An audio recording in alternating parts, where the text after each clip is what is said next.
voilà, donc sur le Twitch du Dominical, euh, effectivement, il est effectivement à peu près 15 heures en Suisse et il est très tard en Thaïlande.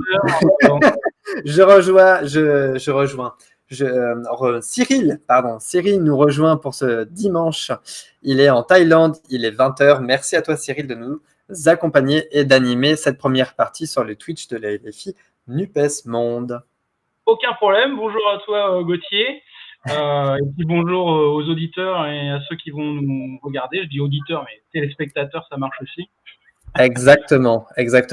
Alors là, c'est un peu spécial. On a une première partie donc dédiée à l'espace santé numérique dont tu vas nous parler et nous aurons une deuxième partie avec Jean-François qui est au Brésil et qui va nous parler des élections au Brésil qui auront lieu dans 7 jours. Et on trouvait ça intéressant d'avoir une première et deuxième partie parce que celle-ci, on n'en a pas beaucoup parlé et c'est assez prégnant pour les Français d'étrangers qui vivent majoritairement plus loin que la France, en dehors de l'Allemagne, de la Suisse ou de l'Espagne. Là, on est vraiment partie asiatique, Thaïlande ou encore ceux qui vivent aux États-Unis ou Amérique latine qui sont vraiment plutôt concernés par l'espace de santé. Cyril, est-ce que tu peux présenter un petit peu comment tu es venu au thème de l'espace de santé qui est assez important là où tu habites à Bangkok, en Thaïlande, dans un premier temps? Alors, c'est assez simple. Hein. En fait, il y a eu des mails qui ont été envoyés à certaines personnes qui sont des sympathisants, voire des militants du groupe LFI à Bangkok, et qui nous ont remonté l'information comme quoi cet espace santé pour eux était intrusif, qu'il y avait des problèmes sur la sécurisation des informations. Je veux dire, les personnes qui avaient reçu cet email auparavant s'étaient pas forcément trop inquiétées de savoir comment ça se passait pour l'espace de santé. Après tout, je veux dire, quand on a les services qui se numérisent, on peut protester, on peut dire ce qu'on veut, mais au final, on va être usager de ce service numérique. Donc, il est vrai que souvent, en fait, on est assez passif face à ce genre d'information qui nous dit, bah voilà, un nouveau service est ouvert, vous pourrez l'utiliser. Bon, il se trouve que là, il y a des personnes qui se sont émues de devoir utiliser cet espace de santé ou de le voir utilisé par les professionnels de santé et de pouvoir surtout l'utiliser sans que eux aient à s'en mêler en quelque sorte, puisque les personnels de santé peuvent enrichir cet espace de santé sans que les personnes soient au courant en fait. Hein. Et donc, il y a des personnes qui nous ont contactés, qui nous ont dit, voilà, nous, on aimerait soulever le problème de cet espace de santé, de cet espace numérique de santé. Et ça arrivait en plus juste dans la période où je crois que c'est l'hôpital de Corbeil-Essonnes qui s'était attaqué et dont possiblement à l'époque 700 000 dossiers appartenant à la fois aux usagers de l'hôpital mais aussi au personnel, voire aux partenaires de l'hôpital, pouvaient être ciblés. Bon, 700 000 dossiers. Alors, on sait aujourd'hui que c'est à peu près 10% du stockage des informations qui ont été touchées. Bon, ça représente quand même tout de même un certain nombre de personnes, évidemment. Les dossiers informatiques des patients en tant que tels ne semblent pas avoir été récupérés totalement. Par contre, il y a bien des informations qui circulent concernant des radios, des examens sanguins, des choses comme ça. Et ils ont été mis en ligne puisque l'hôpital a refusé de payer. Donc, ça se balade sur Internet. Et évidemment, quand on est soi-même ça nous fait pas plaisir de savoir que nos données de santé, nos données médicales se retrouvent comme ça sur Internet. On peut évidemment comprendre. Mais du coup, quand on sort de la France, peut-être pour expliquer d'un point de vue pratique à ceux qui nous suivent, effectivement, en France, tu as la carte de la sécurité sociale qui permet de te faire rembourser quand tu vas en pharmacie ou quand tu vas voir le médecin ou à l'hôpital. En dehors de la France, si tu vas en Allemagne ou si tu vis dans un pays vraiment un peu plus lointain, comment ça fonctionne quand on passe de quelque chose de physique à numérique. Pour se faire comprendre, nous, on a une génération très, très portée sur le numérique, à se connecter à notre boîte mail, peu importe le nom de domaine. Mais là, c'est vraiment la dématérialisation, c'est la déshumanisation, c'est passer vraiment d'un acte physique à un acte numérique. Ça se passe comment, du coup, cette passation? Alors, tu as plusieurs choses d'abord. Quand on parle du service de santé ou de la sécurité sociale, normalement, en Europe, il y a des accords qui ont été passés entre les différents pays. Alors, je ne sais pas ce qui concerne pour la Suisse, mais je sais que par exemple pour l'Italie, ça fait depuis très longtemps, parce que lorsque j'étais étudiant, c'était déjà comme ça. Les étudiants italiens pouvaient déjà se faire rembourser une partie de leurs soins en allant faire valoir le fait qu'ils étaient à la caisse d'assurance sociale de leur pays. Donc, il y avait la possibilité d'avoir ce type de remboursement. Si tu parles par exemple de la Thaïlande où je me trouve aujourd'hui, tous tes frais de santé, à moins d'être à la CFE ou à moins d'avoir une mutuelle, c'est de ta poche. C'est-à-dire que la première chose que tu vas faire, c'est de sortir ta carte de crédit. Bon, maintenant, tu as d'autres cas où, par exemple, les gens sont envoyés en mission d'expatriation pendant quelques temps. Et pendant ce temps-là, en fait, ils cotisent toujours. En fait, leur employeur, il y a deux possibilités. Soit vous décidez d'avoir un compte à l'étranger et peut-être que vous allez y faire votre vie, y rester. Soit vous savez que c'est une mission qui va durer seulement quelques années, auquel cas vous pouvez conserver votre compte en France, vous faire verser votre salaire en France, avoir l'employeur qui paye toutes les cotisations en France, auquel cas vous avez toujours votre service de santé et la sécurité sociale auquel vous pouvez prétendre. Parce que normalement, après 6 mois de cotisation, je crois que c'est terminé. Exactement, c'est environ 6 mois, tu as raison. Et donc, dans le cas présent, là, si votre employeur continue de verser les cotisations, si sur votre salaire, vous versez les cotisations pour la sécurité sociale en France, vous pouvez prétendre à vous faire rembourser quand vous venez en France pour des soins en France. Aussi simple que ça. Alors, le problème, c'est évidemment que la plupart des gens qui sont partis à l'étranger, au bout d'un moment, la carte vitale, elle peut s'être perdue dans les cartons, vous pouvez ne pas l'avoir fait refaire, vous pouvez ne plus en avoir si elle a été perdue. Et le problème, c'est qu'il faut sa carte vitale pour pouvoir se connecter à l'espace de santé. Donc là, ça pose un problème qui est aussi simple que ça, que vous êtes bloqué à l'entrée de votre espace de santé qui normalement vous appartient et le vôtre. Et donc, pour le moment, il n'y a pas, en tout cas, moi, je n'ai pas vu de solution. Donc, du coup, il faut quoi? Il faut relancer la sécurité sociale en France pour redemander une carte, pour redemander ses droits, fatalement. Mais ils vont vous dire, mais vous avez votre espace santé, vous pouvez vous connecter. Enfin, ça va être le chien qui se mord la queue. On a le cas ici à Bangkok, on est deux à avoir ce cas-là. On est rentré en France pendant les vacances de Noël dernière. Et en fait, on en a profité pour se faire vacciner en France ou même pour faire un test PCR avant de repartir en Thaïlande. Bon, normalement, tout ça apparaît sur notre espace santé. Bon, on ne peut même pas y accéder pour aller voir ce qui a été déposé. D'accord. Voilà. Donc ça, c'est un exemple de situation qui est une situation qui ne devrait pas exister. Il devrait y avoir un moyen de débloquer ce système pour qu'on puisse accéder, voir nos informations qui sont présentes sur cet espace de santé numérique. Alors, la question qui se pose sont les suivantes, c'est qui ont accès à cet espace de santé? Je dis bien qui, parce que normalement, il y a nous, mais derrière, il y a une administration quand même.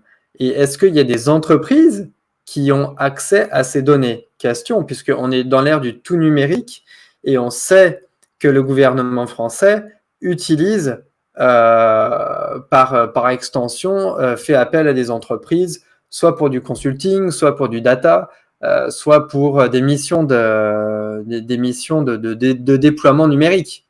Et là, on en est où de ce que tu en sais actuellement en 2022? De ce que j'en sais, la première chose d'abord, c'est qu'il y a des serveurs qui sont dédiés à ça. Parce qu'évidemment, le stockage de données, c'est important. Là, on parle de data qui double. Alors là, c'est au niveau mondial, mais la France, bien sûr, se situe dans la même problématique. qui doublerait à peu près tous les 73 jours, notamment dû au vieillissement des populations. Parce qu'évidemment, les populations qui vieillissent sont soumises à des maladies chroniques, des pathologies chroniques, avec des traitements chroniques, et donc des examens beaucoup plus réguliers, et ainsi de suite. Donc ça fait augmenter le nombre de data. Ensuite, on a de plus en plus d'instruments également dans les hôpitaux. Les IRM, les scanners, voilà, on peut en citer quelques-uns. Donc ça aussi, ça augmente le nombre de quantités de data. Donc première chose, c'est qu'il n'est plus possible de conserver ces données en silo. C'est-à-dire chaque système qui va opérer sur la personne en quelque sorte.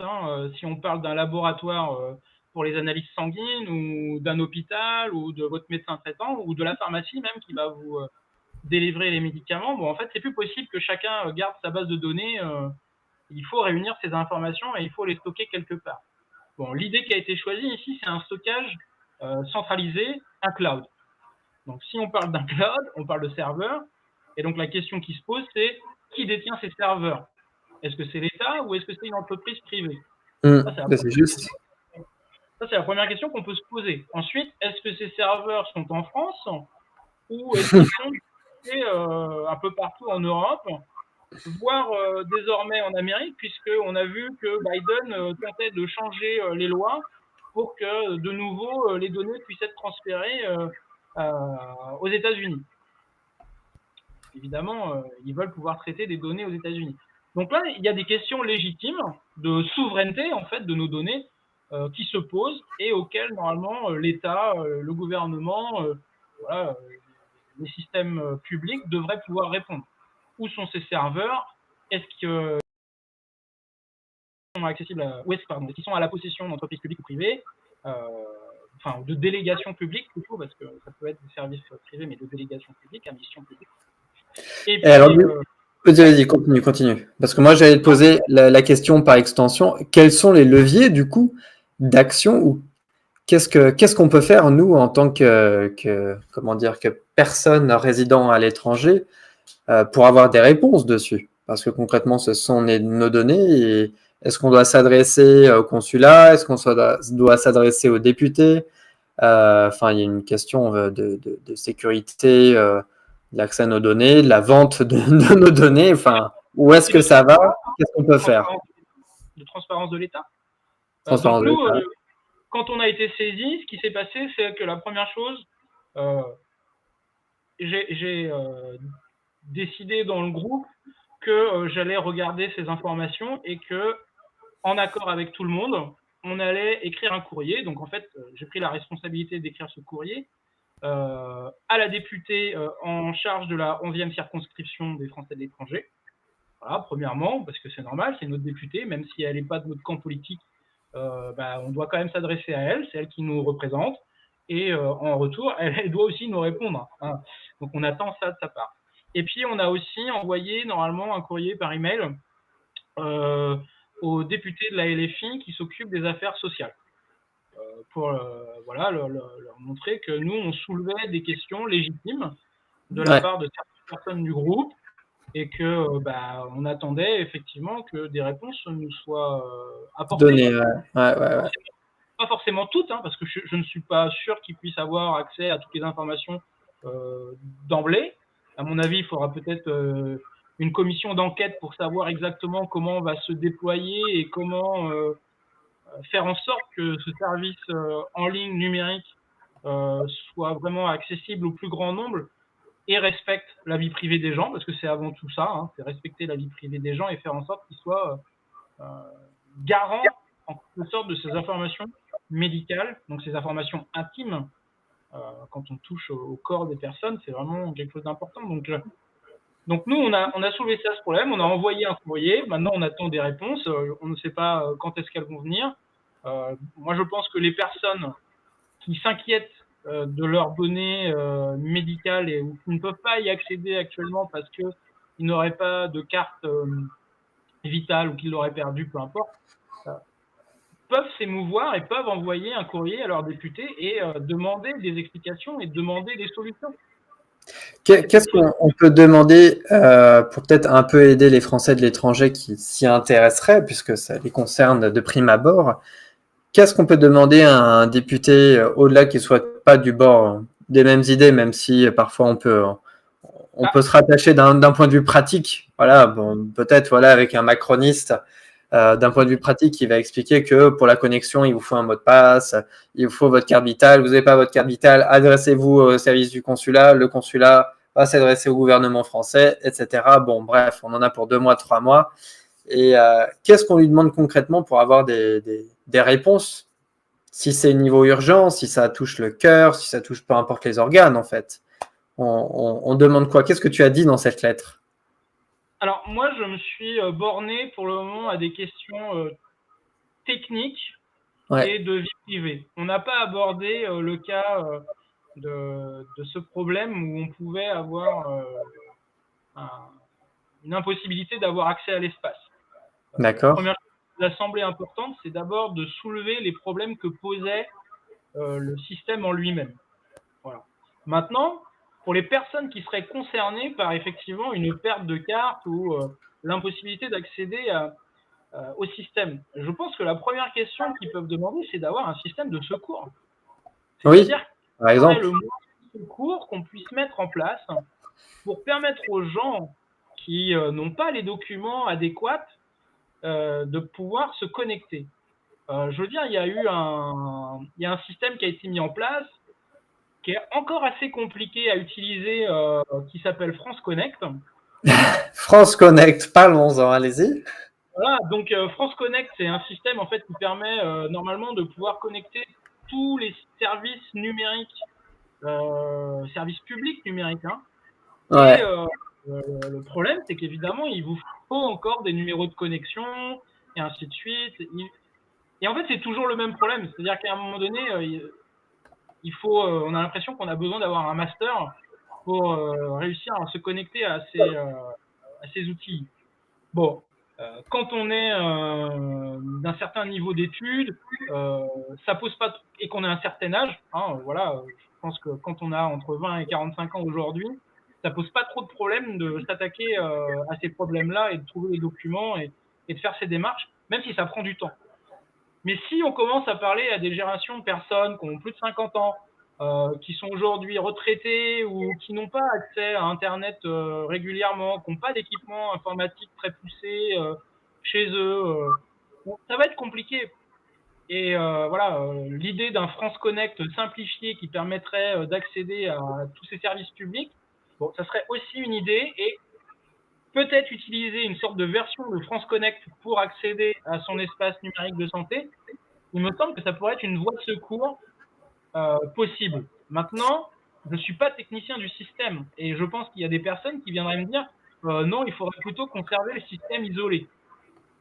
Parce que là je regardais France Connect, je l'ai partagé dans le canal de discussion. France Connect simplifie les démarches de 40 418 135 personnes. Donc, plus de 1440 services en ligne. Gagnez du temps, sécurisez vos informations, créez plus de nouveaux comptes. 40 millions d'utilisateurs, enfin, c'est quand même bien Ouais, parce que les c'est 2 tiers de destiné la à France. Quoi. tous les individus majeurs en France, en fait. Ouais, Voilà. tous les individus majeurs, effectivement, et le reste, des écoliers ou bref, tout ce qui est en dessous d'être majeur ne s'en sert pas. Mais j'avais même pas connaissance, pour le coup, de France Connect, même si j'en avais entendu parler Voilà. peut-être par ministère. Donc voilà. Donc ça, c'est un système. Il est fait pour un certain nombre de services publics. Ouais. Moi, il me semble que il faudrait qu'on ait une sorte de système qui puisse sauver un peu les gens quand ils sont perdus, qu'ils n'ont pas les documents voilà, pour accéder au système de santé. Alors encore une fois, il faut être très précautionneux quand on dit des choses comme ça, parce que Ouais. évidemment, tout ce système-là nécessite une protection des informations, et donc peut-être qu'il y en a qui vous diront, bah non, il faut éviter de tout connecter vraiment. Donc Ouais. voilà, je me méfie aussi de ce que je dis. Il ne faudrait pas prendre pour argent comptant une idée qui est juste une idée, hein, qui est sans doute à creuser. Parce qu'à l'heure actuelle, tout n'est pas forcément numérisé. On se retrouve quand même, que ce soit avec du personnel informatique, du personnel de santé, enfin, on a encore un rapport à l'humain assez fort, surtout en France, avec une culture des services publics prononcée, même si dans les consulats, ils visent à diviser par 2, par 3 le personnel administratif, qu'on puisse de moins en moins avoir accès au téléphone, mais de plus, enfin, quand je dis téléphone, quand il y a du personnel qui peut décrocher, mais je me retrouve à utiliser parfois le consulat autrefois de Turquie pour des affaires privées. Effectivement, les accès se font par boîte numérique, par mail. Et Ouais. effectivement, je n'imagine même pas un problème de santé lorsqu'on sort un peu du cadre européen où on peut faire un rapatriement quand même assez bien fichu, alors que je ne sais pas, enfin en Thaïlande, si on a un problème de santé beaucoup plus grave, comment ça se passe et comment le dossier suit physiquement, ou est-ce qu'il existe encore physiquement, ou est-ce qu'on est vraiment, on a passé les données numériques pures et dures, quoi. Ben, j'aurais tendance à te dire que on aura plutôt des données, je vois plutôt des données numériques, sachant qu'après il y a des supports physiques pour ces données numériques. Hein. Il en faut bien un minimum, puisque ce Ouais, ouais. sont des humains, normalement, qui gèrent Dans les ça. hôpitaux à Bangkok, si tu vas dans un bon hôpital, tu vas te retrouver à la fin avec un DVD de tes radios, voilà. Ok, Normalement, tu as normalement. un support. Mais ouais, dans le cas des rapatriements, je sais que par exemple, il y a une association dans la région d'Isan. Donc c'est la région nord-est, ouais, nord-est de la Thaïlande, qui est une région très pauvre où vivent des Français retraités beaucoup. Et en fait, il y a déjà eu des cas d'hospitalisation où les personnes se retrouvaient en fait, parce que les hôpitaux sont privés. Donc en Ouais. fait, chaque nuit, tu vas dépenser une certaine somme d'argent et à un moment donné, si tu n'as plus assez de somme d'argent, l'hôpital peut se retourner contre toi, se retourner contre ta femme, tes enfants. Et en fait, les gens peuvent très vite se retrouver en situation de banqueroute financière. Hein. C'est vraiment catastrophique. Wow. Donc, j'ai eu écho d'une situation qui s'était passée où une personne est tombée de son poulailler, s'est blessée, a été hospitalisée, puis s'est retrouvée dans l'impossibilité en fait de payer les jours d'hôpitaux qui s'accumulaient. Bon, il se trouve qu'il avait souscrit à une assurance, coup de bol, en rentrant en Thaïlande pendant la période du Covid. Donc, cette assurance a pu couvrir les frais et l'association des personnes qui vivent en Nissan ont pu organiser son rapatriement dans un hôpital français. Voilà comment ça s'est passé. Mais Wow. sinon, il aurait été piégé dans l'hôpital thaïlandais. Sa femme thaï ne savait pas où trouver les documents et ainsi de suite. Et donc, il aurait été là dans une très très grosse difficulté financière. Bah, d'ailleurs, sa femme aussi. Hein. Et après, Ouais. l'hôpital se serait retourné vers ses enfants parce que les hôpitaux thaïlandais, c'est ce qu'ils font en fait. Hein, une fois que ils sont pas payés, eux, ils ont besoin d'être payés, donc ils vont poursuivre en justice les personnes qui sont en mesure de les payer. Donc voilà. S'il y a une information que je peux donner, c'est celle-là, c'est quand vous êtes en Thaïlande, autre que pour un voyage, prenez une assurance santé, c'est vraiment important parce que les hôpitaux sont privés, c'est comme le système américain, c'est la carte bancaire qui prime en premier. Ouais, donc si vous n'avez pas d'argent, vous êtes assez mal fichu. Et quels Voilà, sont exactement. les soutiens, on l'a évoqué un petit peu, les soutiens qu'on peut avoir par rapport à tout ce domaine de data, de santé, vers qui on peut se tourner pour être informé, être bien informé à ce jour en 2022, étant donné la quantité astronomique d'informations. Et on avait un petit peu parlé de quadrature du net, mais vers qui on peut se tourner concrètement? Alors, moi, je te dirais qu'actuellement, pas grand monde en fait. En C'est termes un peu froid. d'information. Ouais, non, parce que en fait, en termes d'information numérique, euh, déjà c'est compliqué parce qu'il faut une expertise, j'ai envie de dire. Ouais, ouais, Et donc, aller voir la quadrature du net, c'est bien. Voilà, et ça permet d'avoir une idée des problèmes qu'il soulève, mais ça permet pas d'acquérir, je veux dire, l'expertise nécessaire à la compréhension de toutes les problématiques. Ça, c'est la première chose. La deuxième chose, c'est qu'on attend de l'État qu'il fasse en sorte, lui, de mettre à disposition des informations de transparence, voilà, qui nous permettent de comprendre comment fonctionne le système, comme je te disais tout à l'heure, où sont hébergés les serveurs. Autre question, est-ce que les données qui sont sur ces serveurs sont encryptées ou est-ce qu'ils sont directement lisibles? Voilà, ça, c'est des questions qui sont vraiment à la base, dont on aimerait avoir des réponses très simples. Ouais. Maintenant, quand on rentre dans, on va dire, la gestion des informations qui peuvent être déposées dans notre espace santé par les professionnels de santé, là, il y a une autre question qui se pose, c'est nous, normalement, on est les possesseurs de ces données. Et donc, par défaut, ce serait bien mieux que ces données soient sous notre responsabilité. Mais là, ça veut dire que toutes les personnes sont en capacité de s'occuper de la gestion de leurs données médicales, ce qui n'est pas sûr. Mais dans le sens inverse, ça voudrait dire que ce sont les professionnels de santé qui décident, en quelque sorte, si les informations sont visibles ou accessibles à tout un tas d'autres personnels de santé. Et ça pose un problème parce que c'est un peu comme si ça nous mettait en minorité, minorité d'âge, j'ai envie de dire.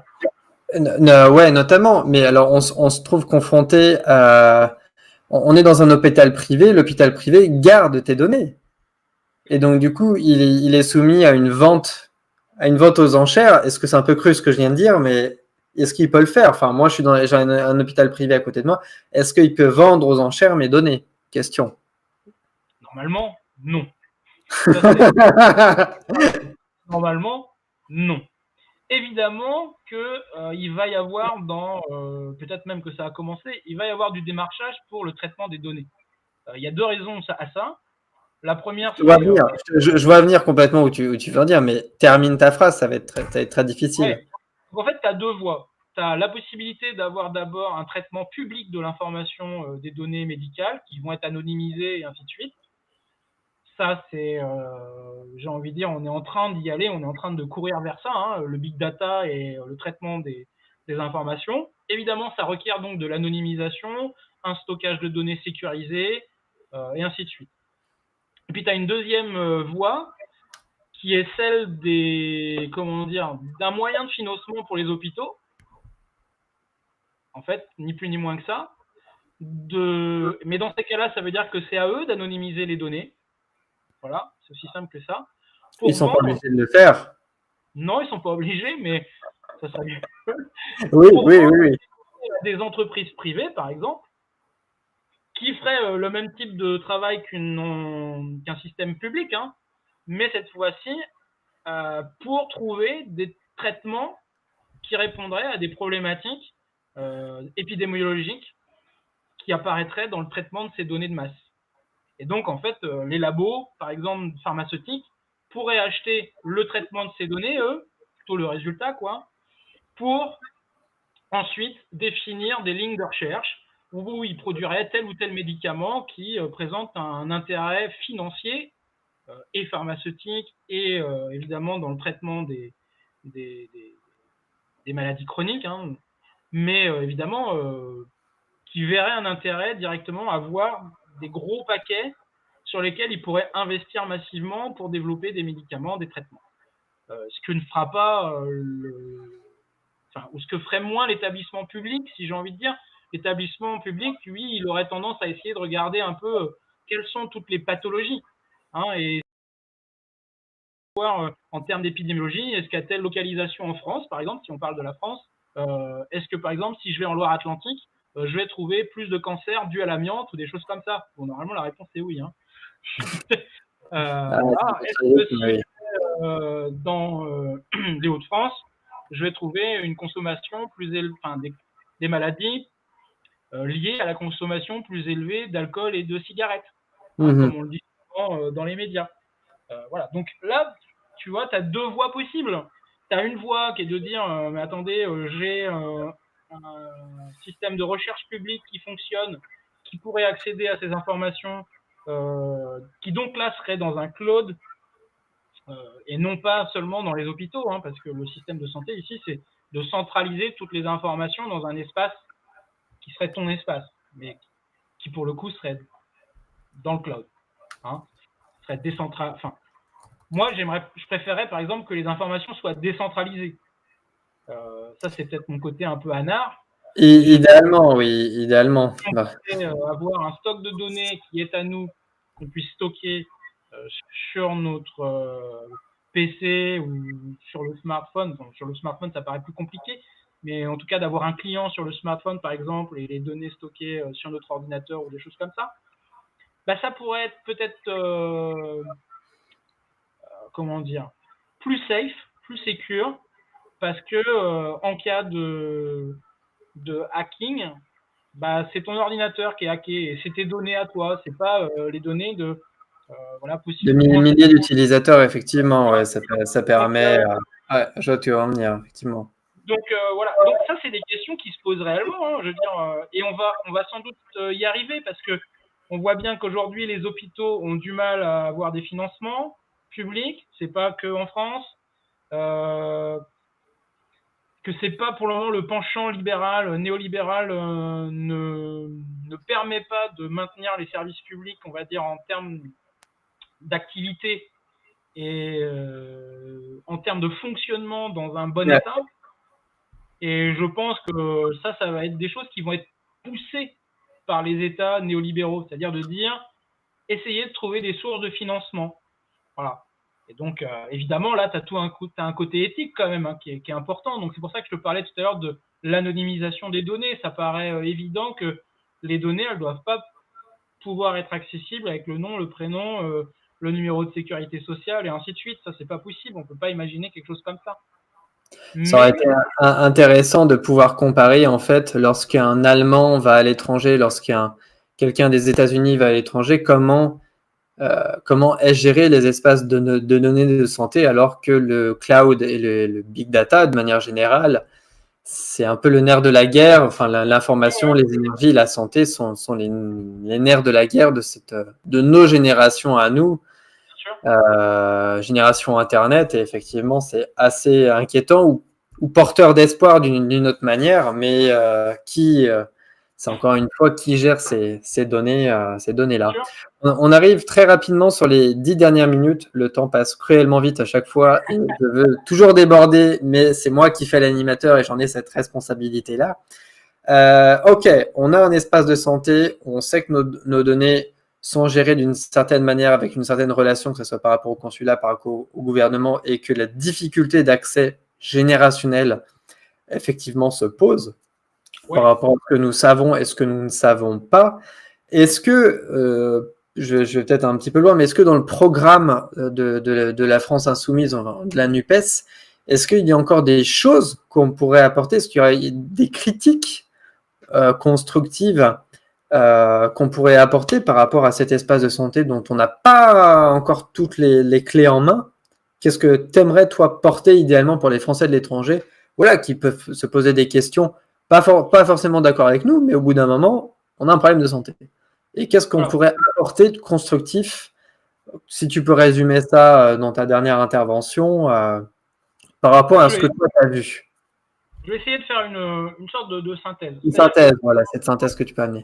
aujourd'hui, on a beaucoup d'informations de santé. On ne peut plus les garder dans des silos séparés. Donc, de toute façon, il va falloir un système qui englobe ces informations et qui permette de les dispatcher entre les différents professionnels de santé. La Mhm. première chose qui est importante, c'est que ces informations, on doit être sûr qu'elles soient sécurisées. Donc, il faut à tout prix répondre à ces questions de où est-ce qu'elles se trouvent, dans quel serveur et qui s'en occupe. Ça, c'est vraiment important. Et est-ce qu'elles sont cryptées ou pas cryptées? La deuxième chose, c'est qu'il faut que ces informations, ce soit nous qui ayons la main dessus en dernier recours. C'est-à-dire que quel que soit le professionnel de santé qui va téléverser des documents dans notre espace de santé, il faut qu'à la fin, ce soit nous qui décidions si ces informations puissent être en libre accès à d'autres professionnels de santé ou pas. Ou pas. Ouais, c'est Ça, juste. c'est vraiment important. Et je le dis parce qu'en plus, moi, par exemple, je me suis occupé de l'éducation à la sexualité des garçons et des jeunes filles dans le collège. Et il y a très régulièrement des jeunes filles qui viennent parler à la fin de ces heures-là pour parler de contraception, notamment, voire même, cas exceptionnel, des IVG. Et ces informations-là, la question se pose. Est-ce qu'elles vont être versées dans l'espace de santé de ces jeunes qui sont mineurs. Et ces mineurs, ils sont hébergés sur l'espace de santé de leurs parents. Or, il y a des familles dans lesquelles c'est pas possible de parler de contraception. Et c'est encore moins possible d'imaginer que l'un des parents va tomber sur une information qui dirait a subi une IVG, par exemple. C'est pas possible, ça. Donc ça, c'est des informations, par exemple, qui sont très sensibles et sur lesquelles il faut à tout prix être certain que ça ne puisse pas apparaître, j'ai envie de dire, aux yeux des parents si l'enfant n'a pas envie que ça apparaisse aux yeux des parents. Ça fait partie du secret médical et ça touche à notre intimité. Deuxième chose, l'espace de santé, il est prévu donc pour accueillir des applications qui viendraient s'y connecter. Donc c'est un peu comme ce qu'on appelle, vous savez, les API qui viennent s'ajouter, par exemple pour Twitter, pour aller checker les données, savoir quel compte vote qui, enfin est connecté à qui, ou sur d'autres sites, vous avez d'autres API pour pouvoir récupérer de la musique ou je ne sais quoi, voilà, des choses comme ça, pour récupérer des données statistiques. Bon. Et ces données API, ces API, elles pourraient être ou publiques ou privées. Et la question se pose, un peu comme sur un smartphone, de savoir quand ces données, ces API se connectent pour prendre des données sur le service santé, quelles sont les données auxquelles elles ont accès et comment est-ce qu'on est notifié. Comment est-ce qu'on reçoit l'information qu'une API privée a été connectée à notre espace de santé, qu'elle collecte des informations, sous quelle forme, quelle information, et ainsi de suite. Donc ça porte vraiment aussi des questions. La dernière chose auquel on peut penser, alors pas exactement la dernière, mais l'avant-dernière, c'est le fait que c'est une situation quand même qui nous place dans le fait de devoir accepter que c'est le professionnel qui déciderait de quelles informations sont partagées. Et je trouve que ça nous place dans la situation en quelque sorte de mineur. Or, on est majeur, on est capable de prendre nos décisions nous-mêmes et on devrait pouvoir être capable de cocher les cases qu'on veut partager. Ça me semble quelque chose d'évident. Et donc, tout devrait être décoché par défaut. Voilà. Ça, c'est la première chose qui me semble la plus importante. La dernière chose sur laquelle on peut insister, c'est qu'il y a déjà des tas de gens qui ont des difficultés à accéder aux services publics, notamment en ligne, mais également en physique, et qui se sentent relégués socialement. Et il y a une très grande colère à cause de ce sentiment de relégation. Et je pense que s'il y a une chose sur laquelle il faut insister, c'est qu'il faut maintenir des services avec des personnes qui puissent accueillir ces personnes-là. Ça, c'est hyper important. Et il faut qu'on maintienne, pour une certaine partie de la population, pendant encore un très grand nombre d'années, certainement, la possibilité d'avoir des supports physiques. Alors ça peut être des DVD, ça peut être des dossiers. Il faut imaginer quelque chose, en fait, pour que ces personnes-là, ou je sais pas, qu'on leur offre une clé USB avec les données dans la clé USB, mais il faut qu'ils puissent pouvoir avoir un interlocuteur et que cet interlocuteur puisse avoir accès à ces informations en dur. Parce que ces personnes-là, elles sont déjà parfois trop éloignées du numérique. Parfois, elles n'ont pas d'installation. Là, quand je parle d'installation, elles n'ont pas d'ordinateur, elles n'ont pas de box Internet, elles n'ont pas de smartphone. Parfois, elles ont aussi des difficultés avec le réseau. Il y a encore des zones blanches en France, et puis il y a encore des zones très très blanches parfois à l'étranger aussi, ouais. Voilà. Il n'y a pas du tout de communication. Donc c'est pas possible de garder un système qui soit tout numérique. Moi, je veux bien comprendre qu'on veuille passer à un système numérique, mais il faut vraiment faire attention à ça et à ne pas faire que les gens se sentent encore repoussés une fois hors de la citoyenneté.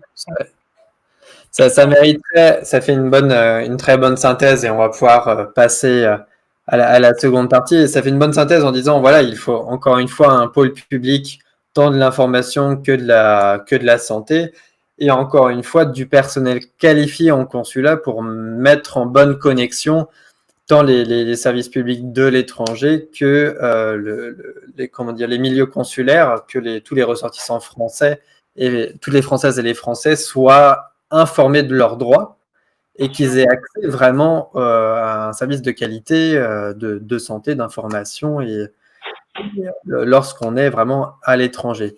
En tout cas, ça a été une très très bonne, une excellente information. Enfin vraiment, moi je ne connaissais pas spécialement, même pour être en Suisse qui est à 30 km Là, si on disait de la France, effectivement, je me sens autant concerné qu'une personne qui serait en Asie ou au Brésil, actuellement le Brésil que nous allons joindre dans cette deuxième partie. Il est peut-être un peu tard pour toi, donc je vais tranquillement te laisser Il est que évacuer. 8h30, ça va. Il est quelle heure? 8h30 à Bangkok. 20h30, effectivement. Le décalage horaire est sacrément important. Je vais faire rentrer du coup dans notre discussion et tranquillement. Alors, si tu veux rester encore un peu en ligne, c'est avec grand plaisir. Je vais. Ouais, je vais rester avec vous un petit peu. Ouais. Tu peux rester avec nous. J'accueille Jean-François Deluchet du Brésil. Jean-François, est-ce que tu nous entends? Jean-François, est-ce que tu nous entends? Je pense que peut-être oui, que peut-être non, mais peut-être qu'il essaye de trouver le micro ou sa connexion. Une zone très blanche à l'étranger. Et pourtant, il doit être à Rio de Janeiro et effectivement, il doit nous parler. Ça, c'est aussi tout le côté. Effectivement, est-ce qu'il est dans une zone blanche ou pas? Je ne sais pas. À mon avis, c'est peut-être avec son ordinateur ou avec sa connexion. Jean-François, où tu te caches? Je crois qu'il n'a pas de réseau, il me semble, mais pourtant il a une bonne. Jean-François nous fait patienter. Est-ce que il est là? Il est là, mais on t'entend pas, Jean-François.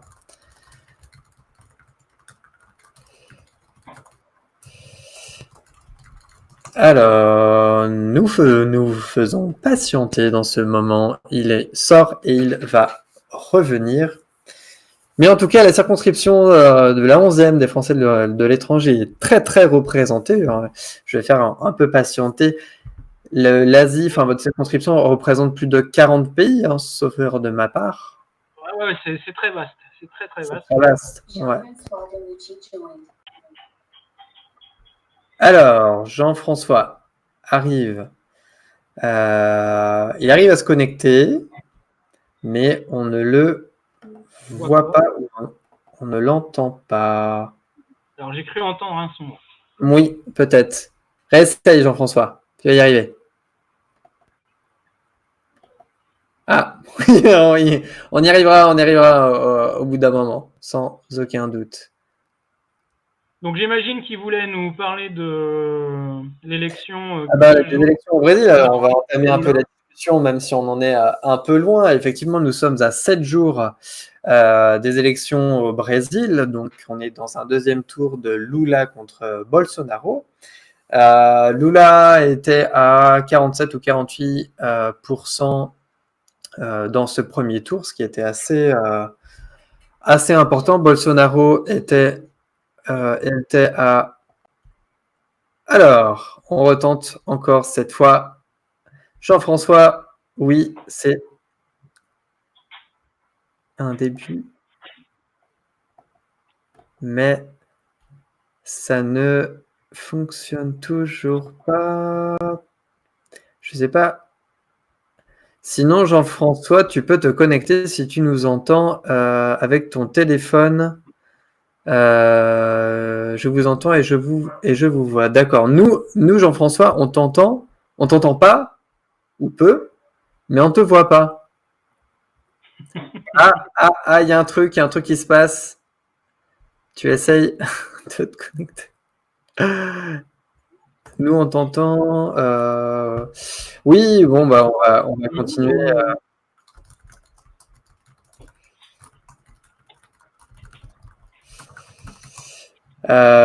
Oui. Lula était à 47-48% au premier tour. Bolsonaro était environ à 43-44% en mémoire. Effectivement, grosse tension lors des scènes télé où ils s'insultaient assez nerveusement. Effectivement, il y a une tension assez énorme et les comités de mobilisation se font un petit peu partout dans le monde, je dirais même en Suisse avec un gros comité brésilien pour Lula. On n'en va pas beaucoup à Bolsonaro et c'est vrai que... J'avais vu les images des gens qui allaient voter visiblement plutôt pour Lula que pour Bolsonaro. Donc, il semblerait qu'il y ait une sacrée mobilisation. Pourquoi Ouais, attends, je vais essayer de te faire sortir, Cyril, on va voir si ça vient de ça. Ah, vas-y, essaye de parler, Jean-François.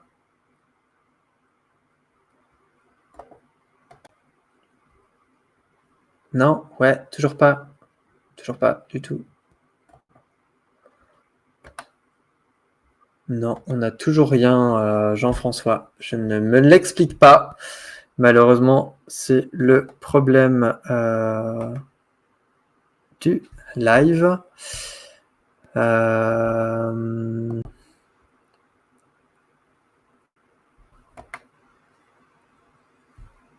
Non, toujours rien. Je ne sais pas de quoi ça viendrait.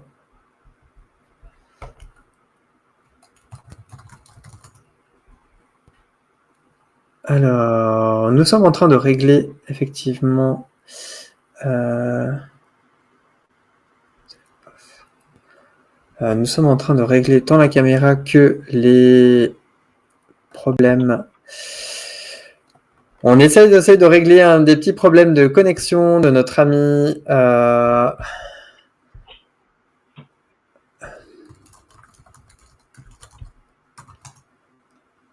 De notre ami qui essaye de se connecter effectivement depuis le Brésil, depuis son téléphone. Normalement, ça devrait le faire, mais on vous fait patienter en attendant.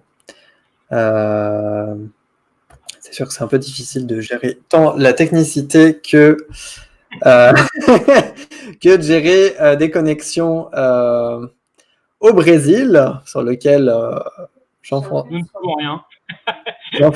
revient. Donc, ce qui est assez cruel, c'est que lui nous voit et nous entend, mais nous, on n'arrive pas à l'entendre ni à le voir. Donc, question subsidiaire, a-t-il conservé le cache sur la caméra? Bah, je pense que non, puisqu'il arrive à nous voir. Donc là, nous n'y arrivons pas. On va essayer encore une fois, et puis si ça ne fonctionne pas, je relancerai la connexion un petit peu plus tard dans la journée, puisque au Brésil, il est très tôt le matin. Il doit être entre 8h et 9h actuellement.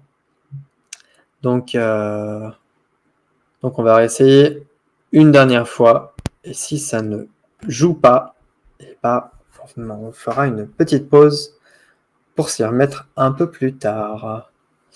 Mais oui, c'est très motivant d'avoir un Lula à 48% au premier tour, et les soutiens affluent tant des chanteurs que des syndicalistes, que différents travailleurs au Brésil. Et il aurait été assez intéressant parce que Jean-François, effectivement, est élu AFE, et ça aurait été intéressant, élu français de l'étranger, notamment au Brésil, et ça aurait été intéressant d'avoir effectivement son intervention. Alors, on a eu un semblant de son, mais... Ouais, j'ai l'impression qu'à chaque fois, on a un semblant de son, mais il n'y a rien qui suit après. Ouais. Mais malheureusement, là, il ne se passe pas grand-chose. Et c'est pas la caméra qui veut ça. Enfin, pas la mienne en tout cas. Mais